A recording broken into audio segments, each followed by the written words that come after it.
আল্লাহ রাসূল সাল্লাল্লাহু আলাইহি ওয়াসাল্লাম ডাক দিয়া কয়, মাথার দিক থেকে এমন জোরে চাপ দে, পায়ের দিক থেকে এমন জোরে চাপ দে, ডাইন আর বাম দিক থেকে এমন জোরে চাপ দে, আমার দিকে তাকাইলে বুঝবেন হাতের ভিতরে মোয়াজ এরকম বানায়, লাশটাকে এরকম বানায় ফালায়। কবর পথের যাত্রী তুমি, কয়দিন থাকবা দুনিয়া,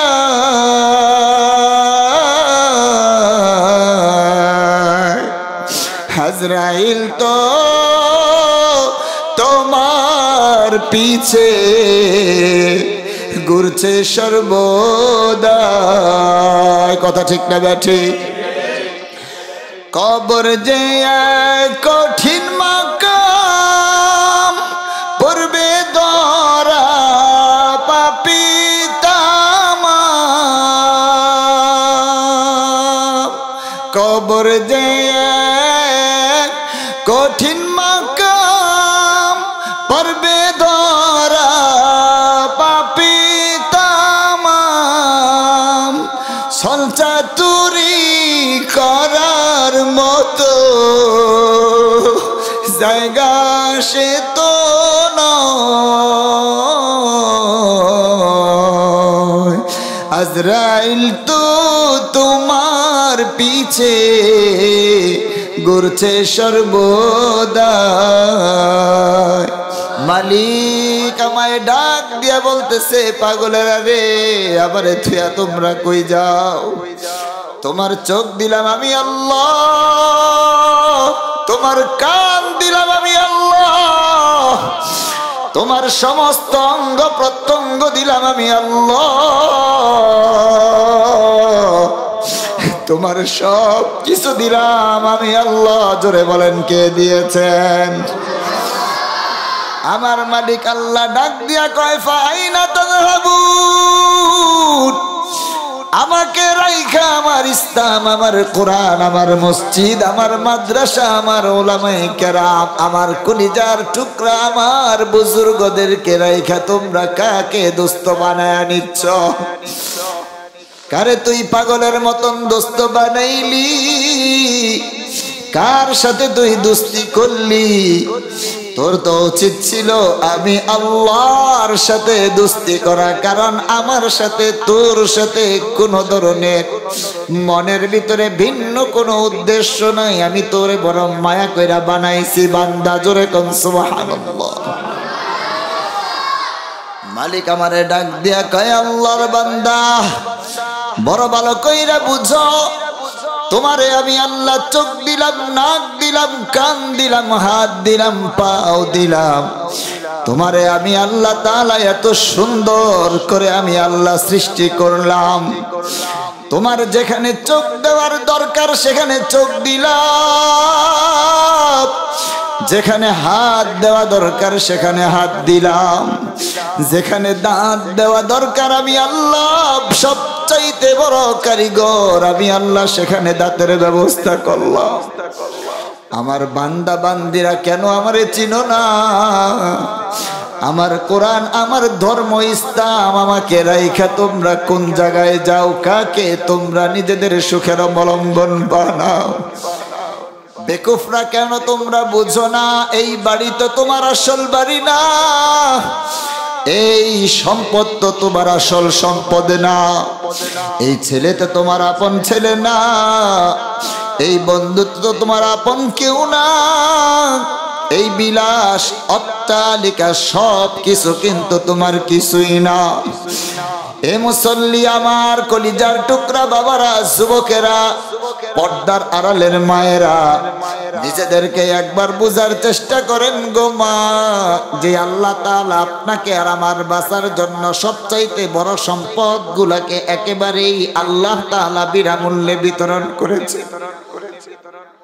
যেটা ছাড়া আপনার আর আমার বুঝার কোন ধরনের ব্যবস্থা নাই, বাঁচার কোনো উপায় নাই। আমি সরোয়ারের পরিচয়ও থাকবে না, ওইটা যতক্ষণ জারি থাকবে ততক্ষণ আমি সরোয়ার, আর যখন ওটা থাকবে না তখন কেউ আমারে আর সরোয়ার ইমাম সাহেব কয়ে ডাক দিবে না। তখন সবাই বলবে মৃত লাশ, এই লাশ এই বাড়িতে মসজিদে আর জিন্দানখানায়, এই লাশ হুজরাখানায় রাখা যাবে না, তাড়াতাড়ি মাটির নিচে দাফন করো। আমার মালিক আল্লাহ ডাক দিয়া কয়, বান্দা আমি আল্লাহ তাআলা তোমাদেরকে বেগাইরে হিসাব অক্সিজেন দিলাম। একবার অক্সিজেন টান দিয়া যখন ভিতরে নিয়ে সারলা, আমি আল্লাহ যদি বলতাম আব্দুল্লাহ, আব্দুল মালিক, আব্দুস সাত্তার, আব্দুল গাফফার, আমার আগের অক্সিজেন যা তুমি ব্যবহার করেছো তার মূল্য দাও, বাকিটা তারপরে তোমাকে দেওয়া হবে। জমিনের ভিতরে এমন কোন বাদশা নাই, এমন কোন জমিদার নাই, এমন কোন অট্টালিকার মালিক নাই যে অট্টালিকার মালিক আল্লাহ তাআলার অক্সিজেনের দাম পরিশোধ করার মতন সামর্থ্য রাখে। জোরে কোন ঠিক কিনা? মানুষ তো কয় পানির অপর নাম জীবন, আর জীবনের অপর নাম পানি। পানি ছাড়া আমরা চলতে বলতে ফিরতে পারি না। আল্লাহ ডাক দিয়া কয়, তোমারে আমি সমুদ্র ভরা পানি দিলাম, পুকুর ভরা পানি দিলাম, খাল বিল ভরা পানি দিলাম। এ আল্লাহ তাআলার আমার কলিজার টুকরা বান্দারা, পাতাল যখন তুমি খনন করে করে নিচে যাও, আমি আল্লাহ তাআলা এমন চমৎকার পানি দিলাম, দুনিয়ার পানির বোতলের ভিতরে লেখা থাকে 100% পিওর, খাঁটি, হালাল। তারপরে অপরীক্ষা করলে দেখা যায় এটা কিন্তু 100% হালাল না, 100% পিওর না, খাঁটি না। আমার মালিক আল্লাহ ডাক দিয়ে কয়, আমার বান্দা বান্দিরা রে, গরমকালে যখন তুমি কলের ভিতরে চাপ দাও, তাকায়া দেখো কি সুন্দর সুস্বাদু এমন পানি আমি আল্লাহ ঠান্ডা ব্যবস্থা করছি। বেশি ঠান্ডাও না, আবার কম ঠান্ডাও না। জোরে কোন সুবহানাল্লাহ। আমার মালিক আল্লাহ ডাক দিয়া কয়, এই শীতকালের সিজনে ওই কল আবার যদি তুমি চাপ দাও, তখন তুমি তাকায়া দেখবা আমি মালিক ওই কল থেকে তোমার উজুর ব্যবস্থা করার জন্য গরম পানির ব্যবস্থা করি। জোরে কোন সুবহানাল্লাহ। আমার মালিক ডাক দিয়া কয়, রে আব্দুল্লাহ, ওরে আমার আসিয়া, আমার খাদিজা, আমার ফাতেমা, আমি আল্লাহরে চিনো, আমি আল্লাহর কাছে তোমার সমস্ত ওজর কষ্ট দুঃখ আমার সাথে তুমি শেয়ার করো।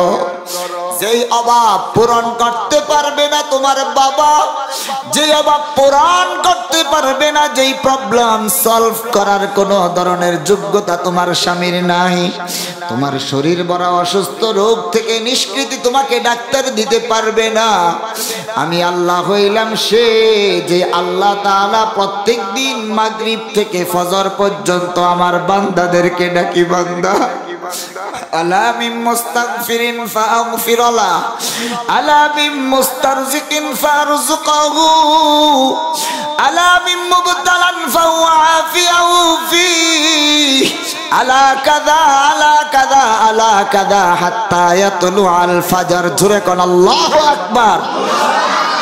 ডাক দিয়া কয়, আমি আমার বান্দারে ডাক দেই, বান্দা 50 বছর পর্যন্ত শুধু গুনাহ করছো, নামাজ পড়ো নাই, 50 বছর পর্যন্ত মদ খাইছো, আমার হুকুম মানো নাই, 50 বছর পর্যন্ত বয়াতির গান শোনাল্লাই যে পাগলের মতন বৈশা ছিল।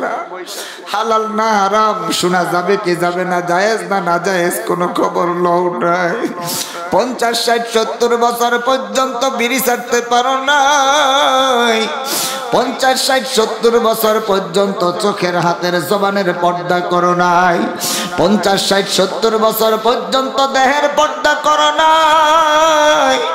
হায়রে নাফরমান, আজরাইল না বারবার আমার কাছে দরখাস্ত করছে, মালিক একবার যদি অনুমতি দাও এই বদমাইশকে নাফরমান বান্দা বান্দিরে জমিন থেকে উঠায়া গলা টিপ্পা মেরে ফেলবো। আমি আল্লাহ বারবার বলছি, না না, আমার বান্দার দিকে তাকায় আছে, আমার বান্দা তওবা করে আমার কাছে ফিরে আসবে। জোরে কোন সুবহানাল্লাহ। আমি আজকে আমার বাবার কাছে বলতে চাই, আব্বা জান, মার কাছে বলি, মা গো, সাবিলুর রাশাদ যে চমৎকার উদ্যোগ নিয়ে ইসলাহি প্রোগ্রামের ব্যবস্থা করেছে গো মা, তোমার তো এই শফিকুল ইসলামকে বুকের ভিতরে জড়ায় রাখা দরকার। তোমার তো দরকার এই শফিকুল ইসলামকে আরো উৎসাহ দেওয়া। তোমার তো দরকার তোমার ভাতিজা, তোমার ভাগিনা, তোমার কলিজার টুকরা সন্তান, তোমার গর্ব অহংকারের প্রতীক এই শফিকুল ইসলামকে বুকের ভিতরে আগলে রাখা। তোমার তো দরকার বাজান রে আরো ভালো ভালো প্রোগ্রাম কর। তোর কোনো টেনশন নাই বাবা, তোর সাথে আমরা আছি, এইভাবে উৎসাহ দেওয়া। আমি আমার মাকে বলি, আমার যুবক ভাইকে বলি, আমার বাবাকে বলি, বাজার একবারের জন্য নিজের দিকে নিজে তাকাইয়া দেখেন। হায় হায় দাড়ি পাকছে, চোখ আপনার আস্তে আস্তে কিন্তু লুজ হয়ে গেছে। একবারের জন্য চামড়ার দিকে তাকান। এই চামড়া তো আপনার কত চমৎকার স্ক্রিন ছিল, কিন্তু এখন তাকায়া দেখেন হায় হায় একবারে নরম হয়ে গেছে, বইটা গেছে, কোন জায়গায় গোছায়া গেছে। এ বাবা একবারের জন্য খেয়াল করেন, এই হাত দিয়ে এখন ইচ্ছা করলেই নাড়াচাড়া করতে পারেন না। হে মা একবারের জন্য খেয়াল করেন, আপনি যখন আয়নার সামনে দাঁড়াইতেন মা, তখন আপনি নিজের রূপ দেখে নিজে অবাক হয়ে যাইতেন। সে আপনার চেহারার দিকে তাকান, গালগুলার চামড়ার ভিতরে না মা বাজ পড়ে গেছে মা। হে আমার যুবতী বোন, তুমি খেয়াল করো বোন আমার, তুমি চিন্তা করতেছো তোমার এই সৌন্দর্যের ভিতরে ভাটা পড়বে না, তুমি বোকার স্বর্গে বসবাস করো বোন আমার। আমার আল্লাহ ডাক দিয়া কয়, তোর নিজের মার দিকে তাকারে সুন্দরী যুবতী, তোর দাদি নানির দিকে তাকা। ওরা তোমার চাইতে আরো বেশি হৃষ্টপুষ্ট বলিষ্ঠ ছিল, কিন্তু আজকে এমন ভয়ঙ্কর অবস্থা, তাদের দেহর অবস্থা বড় ভয়ঙ্কর। আমি আল্লাহ তাআলা ডাক দিয়া কই, আমার বান্দি ও আমার বান্দি আমার কাছে ফিরায়। রূপের অহংকারে পাগল পেরেশান হইয়া তুই বেহুরমতির কাজের সাথে জড়িত হইস না। এ আমার যুবক, তোমার যৌবনের উত্তাল তরঙ্গ মারার কারণে তুমি নিজেকে লাগামহীন বানাইও না। তোমার বাবার দিকে তাকাও, তোমার বাবাও কিন্তু তোমার চাইতে আরো বেশি শক্তিশালী ছিল। আওয়াজ করে বলবেন কথা ঠিক কিনা? আমি আমার ভাইয়ের কাছে, বাবার কাছে, সবার কাছে অত্যন্ত বিনয়ের সহিত আপনার সন্তানের শফিকের মতন আমিও শফিক হইয়াই বলছি, আমি আপনার কাছে বলি বাজার, আজকে এই সাবিলুর রাশাদের এখানে যে আপনি বসছেন, এটাই যেন আপনার জীবনের চূড়ান্ত তওবার মুনাজাত হয়। আজকে এখানে বসছেন, বাইর হওয়ার আগে আপনার গুনাহ বস্তা বাইন্দা এখানে রাইখা আল্লাহর কাছে জমা দিয়া চলে যাইবেন। এখানে যাওয়ার আগে চোখের পানি ফালাইয়া পরিষ্কার দিল নিয়ে যাবেন। এখান থেকে বের হওয়ার আগে 1000 বার চিন্তা করবেন না, এই জবান আল্লাহ মধু খাওয়ার জন্য দিছিল, বিড়ি খাওয়ার জন্য না। এই জবান রিজিক খায়া আল্লাহর ইবাদত করার জন্য দিছিল, মদ খাওয়ার জন্য না। আল্লাহ তাআলা আমার শক্তি সব কিছু দিছিল আল্লাহর গোলামি করার জন্য, মানুষের গোলামি করার জন্য না। আমার মালিক ডাক দিয়া কয়, আমার বান্দা, এখন ফেরাউনের নাম তোমরা শুনো, এখন আবু জেহেলের নাম তোমরা শুনো, এখন সাদ্দাত বেহেশত বানাইছে আল্লাহর সাথে পাল্লা দিয়া, তার নাম তোমরা শুনো। এখন হালাকু খানের নাম শুনো, চেঙ্গিস খানের নাম তোমরা শুনো, হিটলারের নাম তোমরা শুনো। এরা কিন্তু এক একজন দৌর্দণ্ড প্রতাপশালী ছিল, এদের সামনে দাঁড়ায়া কথা বলার শক্তি সাহস কারোর ছিল না। এরা সবাই মাটির সাথে মিশা একাকার হয়ে গেছে। এদের কবরের ভিতরে যায়া যদি তুমি খনন করো, দেখবা হাড্ডি, এই হাড্ডির মাংস কই, গোস্ত কই, দাঁত কই, কিচ্ছুই নাই। কি নিয়া বাহাদুরি করো আমার বান্দা বান্দি? আমি আল্লাহ তাআলা তোমার কাছে টাকা পয়সা কিচ্ছু চাই না, শুধু চাই আমার গোলামি করবা, আমার রঙে হাসবা, আমার মতন তুমি কানবা, আমার মতন আমার হুকুম মতো রাস্তা দিয়া চলবা, আমার কথা মতো আমার নবীর সুন্নাহ মোতাবেক ব্যবসা করবা, আমার নবী যেইভাবে ক্ষেতের ভিতরে হাল চাষ করতে বলছে সেইভাবে করবা, আমার নবী যেই নিয়মে অফিস করতে বলেছে সেইভাবে অফিস করবা। আমার নবী তুমি স্বামীকে যেই ধরনের ডিক্লারেশন এবং ডিরেকশন দিয়েছে স্ত্রীর সাথে ব্যবহার করার সেইভাবে করবা। এ আমার বাজান, এ আমার মা, খুব খেয়াল করেন, তুমি স্ত্রীকে তোমার স্বামীর সাথে যেই ব্যবহার নবী বলছে করার জন্য ওটা করবা। মা গো, এ বাজান আমার খুব খেয়াল করেন, আমার আগে আমার দাদা নাই, আমার আগে আমার বাবা নাই, আমার আগে যারা আমাদের মুরব্বিয়ানে কেরাম ছিল একে একে সবাই চলে গেছে। কবরের ভিতরে কান লাগায়া যদি আপনি একটু কল্পনা করেন তাইলে তাকায়া দেখবেন তারা আপনাকে আর আমাকে বলতেছে, আমাদেরকে যেমন তোমরা মাইকে এলান কইরা আমার মৃত্যুর খবর মানুষকে দিছিলা, তোমারও কিন্তু এমন ভাবে মৃত্যুর খবর পৌঁছানো হবে কানে কানে। আমাদের জন্য যেরকম গরম পানির ব্যবস্থা করছিলা, এই জায়গায় তোমরা যারা বসা, তোমাদের জন্য কিন্তু তোমরা মারা যাওয়ার পরে আত্মীয় স্বজনরা তাই করবে। শাইখুল হাদিস ওয়াস্তাফসির আল্লামা মুফতি দিলওয়ার হোসেন দামাত বারাকাতুহুম আমাদের কলিজার টুকরা ওস্তাদ হুজুর আমাদেরকে ডাক দিয়া কয়, বাজান রে, একটু যদি প্রত্যেকটা মানুষ নিজেকে নিয়ে গবেষণা করত, মানুষ গুনাহ কি জিনিস কল্পনাও কোনোদিন করতে পারত না। এ আল্লাহ তাআলা ডাক দিয়া কয়, তারপরে শুনো, মৃত ব্যক্তি কবর থেকে তোমারে বলছে, এই এলাকার ভিতরে জগন্নাথপুর আর এই সাবিলুর রাশাদ মাদ্রাসার এই গ্রামের ভিতরে আমারও তো বাড়ি ছিল, তোমরা তো কেউ আমারে এক সেকেন্ডের জন্য বাড়িতে রাখতে রাজি হইলা না। হে আমার কলিজার টুকরার সন্তান, তোমাদের সন্তানরাও কিন্তু তোমাদেরকে রাখতে রাজি হবে না। হে আমার বাবা, আপনার কাছে বলি, মা আপনাদের কাছে বলি। তারপরে ডাক দিয়ে কয়, একজন দৌড় দিয়ে যাবে, যাও তাড়াতাড়ি বাজার থেকে কাফনের কাপড় নিয়ে আসো। আল্লাহু আকবার কয় না? কাফনের কাপড় আনার পরে বাকিরা কবে, হুজুরকে ডাক দাও, মশারিয়া নখা টান্না গোসলের ব্যবস্থা করো। তারপরে আপনাকে আর আমাকে শরীরের কাপড়গুলা টাস টাস করে টান্না সিরা সব ফালা দিবে। হায় হায় রে, একটা কাপড় দিয়া জড়ায়া রাখবে, তারপরে গোসল করিয়া সকাল সন্ধ্যা সুন্দর কইরা আপনার আমার শরীরটা ভালো করে মুছে তারপরে প্যাকেট বন্দি করবে।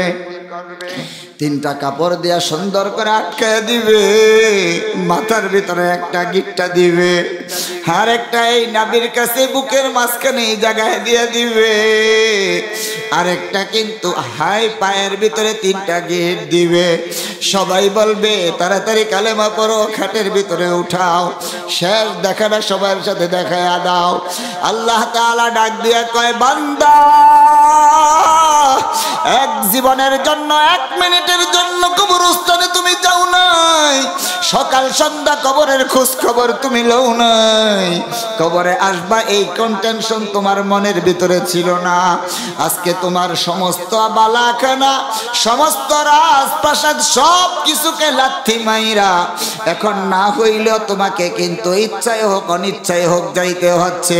এমন এক জায়গায় তোমাকে নিয়ে যাওয়া হচ্ছে রে বান্দা, ওই জায়গায় যাওয়ার পরে তাকাইয়া দেখো, এখন আর তোমার বড় ছেলে নাই, এখন আর তোমার বাবা নাই, এখন আর 10 মাস 10 দিন পেটের ভিতরে রাখছে আর চাকরানির মতন গোমুত পরিষ্কার করেন না মা নাই, বাবা নিজের সব কিছু কোরবান দিয়া তোমারে প্রতিষ্ঠিত করছে, বাবা নাই, গ্রামবাসী নাই, মহল্লাবাসী নাই। ইমাম সাহেব বারবার তাড়াতাড়ি করেন, বৃষ্টি আসতেছে, পরিবেশ ভালো না, এই কথা বইলা সবাই বাহানা কইরা চলতে চায়, কেউ আর এক মিনিট তোমার কাছে কিন্তু থাকতে চায় না। তুমি চিৎকার কইরা তখন বলতে থাকবা, তোমরা কেউ যাইও না, কেউ যাইও না, কারণ তুমি তখন তাকায়া দেখতেছো আমার সুদের গুনাহ থেকে আমি তওবা করি নাই, তুমি তখন তাকায়া দেখতেছো আমি জুলুম করছিলাম, জুলুম থেকে আল্লাহর কাছে তওবা, বান্দার কাছে তওবা করি নাই।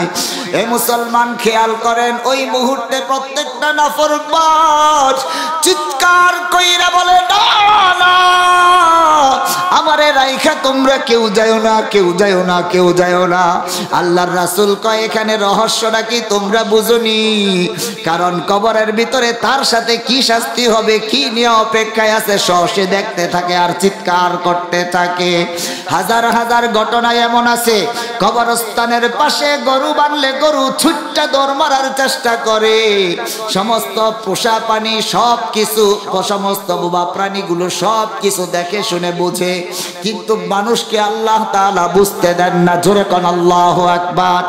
আমি আমার বাবার কাছে বলতে চাই, বাজান গো, আল্লাহর রাসূল সাল্লাল্লাহু আলাইহি ওয়াসাল্লাম কবরের মুআমালাত নিয়ে আমাদেরকে বলে, হে আব্দুল বাজান রে, ওই কবরস্থানের ভিতরে যখন কোন আল্লাহর বান্দা না তওবা তিল্লা করে যারা না যায়, তাদেরকে যখন শোয়ানো হয়, তখন কবর তাকে বলতে থাকে, আজকে এই মুহূর্তে এখন তুমি আমার সমস্ত খারাপ ব্যবহারগুলো তুমি দেখতে থাকবা। আল্লাহ রাসূল সাল্লাল্লাহু আলাইহি ওয়াসাল্লাম ডাক দিয়া কয়, মাথার দিক থেকে এমন জোরে চাপ দে, পায়ের দিক থেকে এমন জোরে চাপ দে, ডাইন আর বাম দিক থেকে এমন জোরে চাপ দে, আমার দিকে তাকাইলে বুঝবেন হাতের ভিতরে মোয়াজ এরকম বানায়, লাশটাকে এরকম বানায় ফালায়। কবর পথের যাত্রী তুমি, কয়দিন থাকবা দুনিয়া,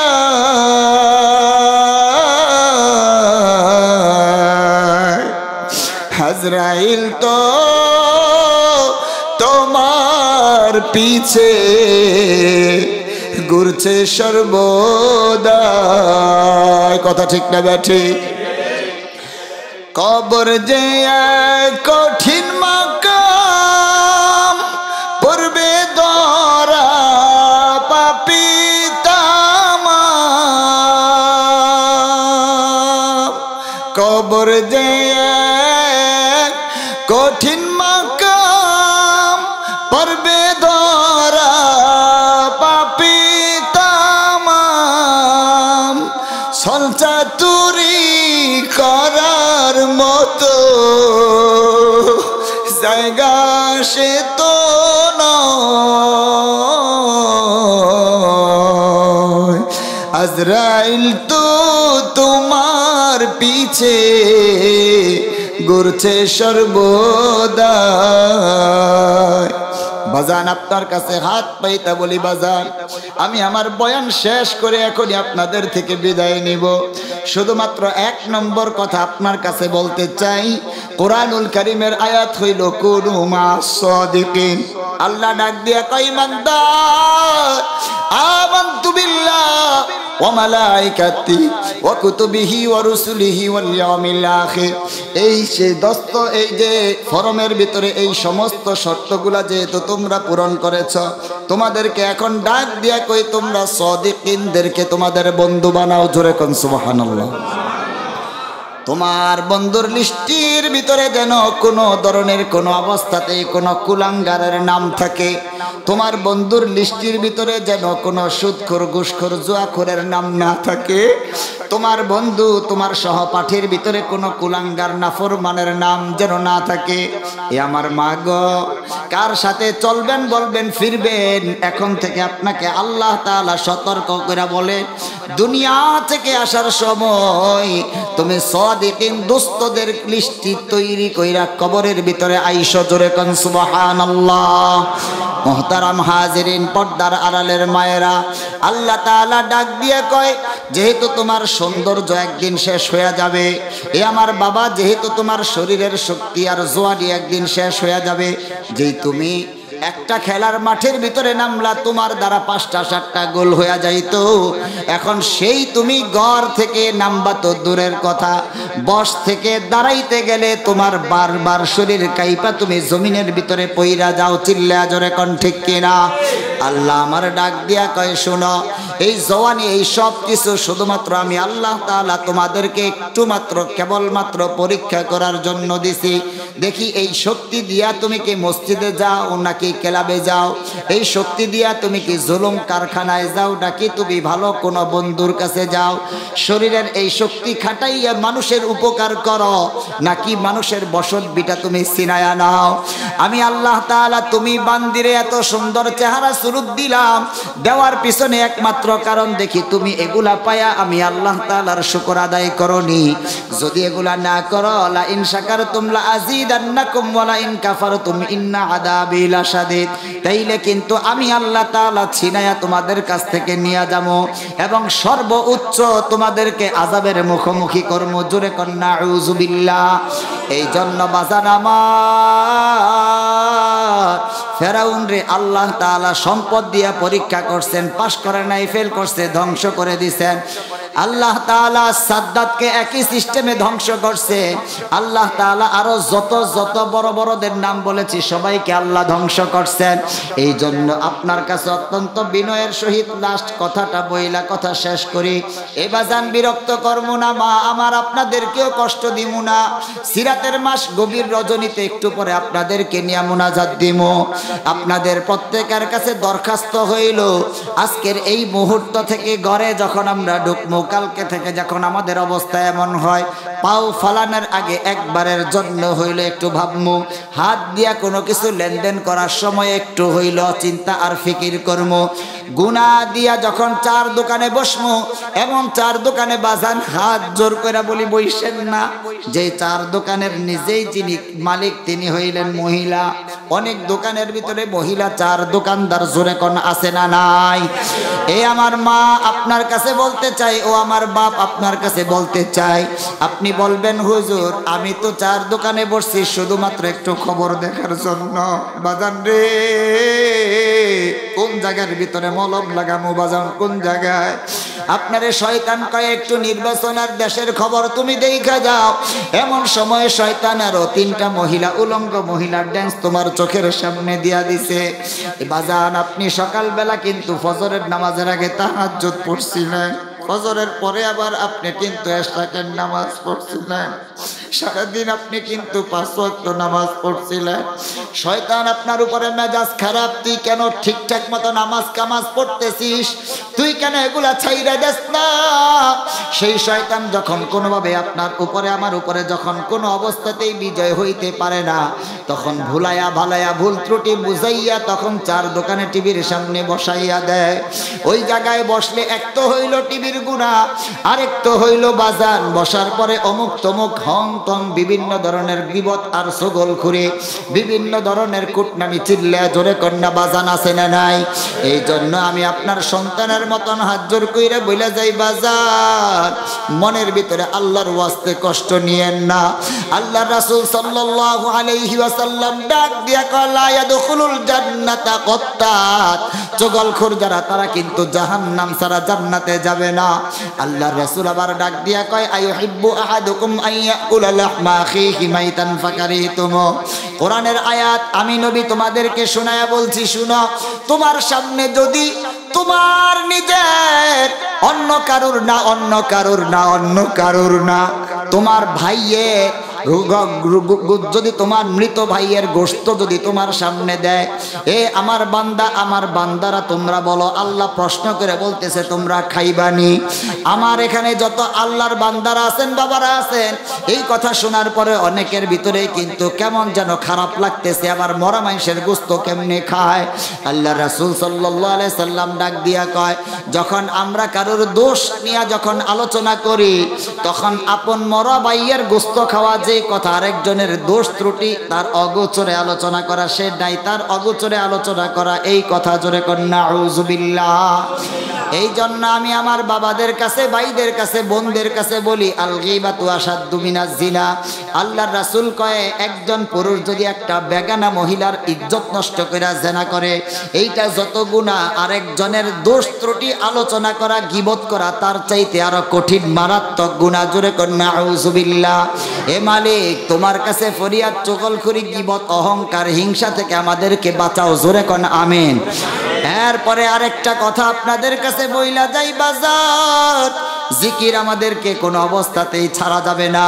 আপনি যখন জিকির করবেন তখন দেখবেন অটোমেটিক আপনার মনটা রিফ্রেশ হচ্ছে, ক্লিন হয় এবং নেক আমল আপনার করতে ভালো লাগবে, জোরে কোন সুবহানাল্লাহ। নবীজি মুসলিম শরীফের হাদিসের ভিতরে কয়, আলা ইন্না ফিল জাসাদি লামুদগা ইযা সলুহাত সলুহাল জাসাদু কুল্লু ওয়া ইযা ফাসাদাত ফাসাদাল জাসাদু কুল্লু। এ মা আপনারও আছে, এই বাবা আপনারও আছে, আমি সরওয়ার আছে, শফিক সাহেবেরও আছে। প্রত্যেকের বাম স্তনের নিচে একটা গোশতের টুকরা আছে। আল্লাহর রাসূল কয় এই গোশতের টুকরার নাম হইল কলব। আমার সাথে একটু বলেন কি লব? সবাই বলেন না একটু কি? এই কলব নামক যে গোশতের টুকরা আছে, এই দিকে তাকান। যখন আমরা নামাজ পড়ি না তখন এই কলব নামক গোশতের টুকরাটা একবারে ক্লিন, এটার ভিতরে কোনো ধরনের ময়লা নাই, আবর্জনা নাই, দাগ নাই, কিচ্ছু নাই। যখন নামাজ পড়ি না একটা দাগ পইরা যায়। যখন আমরা কারোর সাথে লেনদেন করতে যাই মিথ্যা কথা বলি আরেকটা দাগ পড়ে। কোনো ধরনের অপরাধ ছাড়া যখন বউকে মারি আরেকটা দাগ পড়ে। যখন আমি বউ স্বামীর সাথে অন্যায়ভাবে বেয়াদবি করি আরেকটা দাগ পড়ে। যখন বেগানা নারীর সাথে রং তামাশা কইরা হাসি তামাশা কইরা যখন কথা বলি তখন আরেকটা দাগ পড়ে। যখন সুদের টাকা গ্রহণ করি অথবা নেই তখন আরেকটা দাগ পড়ে।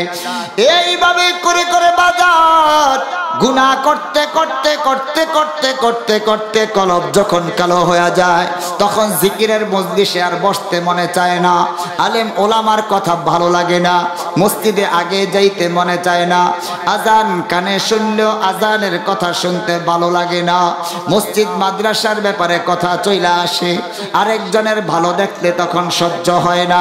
কিন্তু যখন কলব পরিষ্কার হয় তখন আপনার আর আমার ভিতরে সমস্ত সমস্ত সমস্ত নেক আমলগুলা করার মতন অবস্থা তৈরি হয়, জোরে কোন সুবহানাল্লাহ।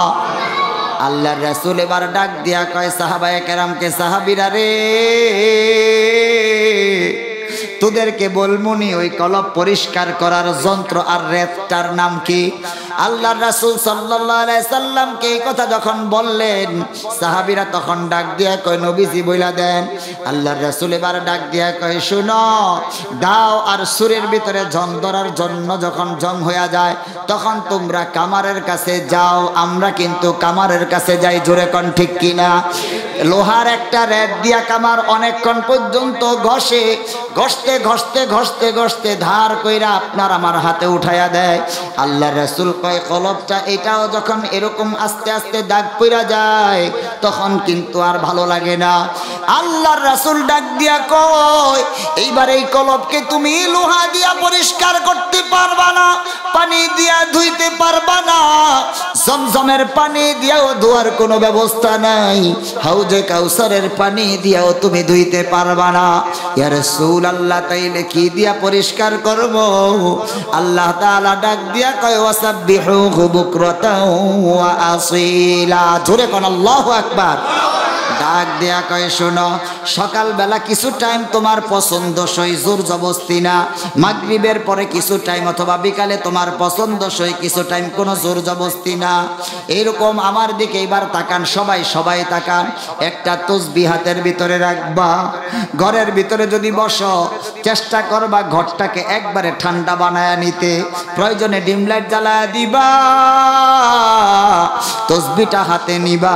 তাসবিহটা হাতে নিয়া তখন তুমি কল্পনা করবা আমার কাছে এখন আর কেউ নাই। এখন তুমি নিজেরে মনে করো তুমি মইরা গেছো। এখন তুমি তাকায়া দেখো ওই যে একটু আগে যা বললাম তা তোমার সাথে হচ্ছে।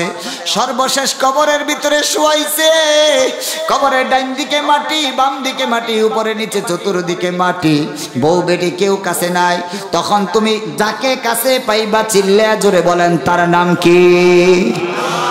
এই কথা কল্পনা কইরা এখন যদি তুমি আস্তে আস্তে যদি সুবহানাল্লাহ সুবহানাল্লাহ সুবহানাল্লাহ আলহামদুলিল্লাহ যখন তুমি পড়বা তখন তুমি তাকায়া দেখবা যেই চোখ দিয়া 1 বছর না জিন্দেগিতে কোনোদিন মনে নাই কবে পানি পড়ছে এইরকম কথা তোমার মনে নাই, স্মৃতি মনে নাই। তুমি এইভাবে জিকির করবা, কখন যে তোমার দাড়ি ভিজবে, কখন যে তোমার চোখ অশ্রু সজল হয়ে যাবে, কখন যে তোমার চোখ দিয়ে বুর বুর করে পানি পড়বে, তুমি টেরও পাইবা না। আর একবার যদি চোখ দিয়ে যদি পানি পড়া স্টার্ট হয়ে যায়, তাইলে খেয়াল করবা অল্প কিছু দিনের ভিতরে সুদখোর হও, ঘুষখোর হও, জুয়াখোর হও, নারীবাজ হও, মদখোর হও, যা ইচ্ছা তাই হও। এইভাবে যখন কন্টিনিউ তুমি আমল শুরু করবা, হঠাৎ কইরা ওই আল্লাহর বান্দাদের মতন, যুগশ্রেষ্ঠ আলেমদের মতন, ওলিদের মতন আল্লাহ তাআলাও তুমি জগন্নাথপুরের বাসী হইল তোমারে ওলি বানায় নিবে। জোরে কোন সুবহানাল্লাহ। ঢাকা মাহফিল সুস্থ সমাজ গড়ার বিপ্লবী চেতনায়।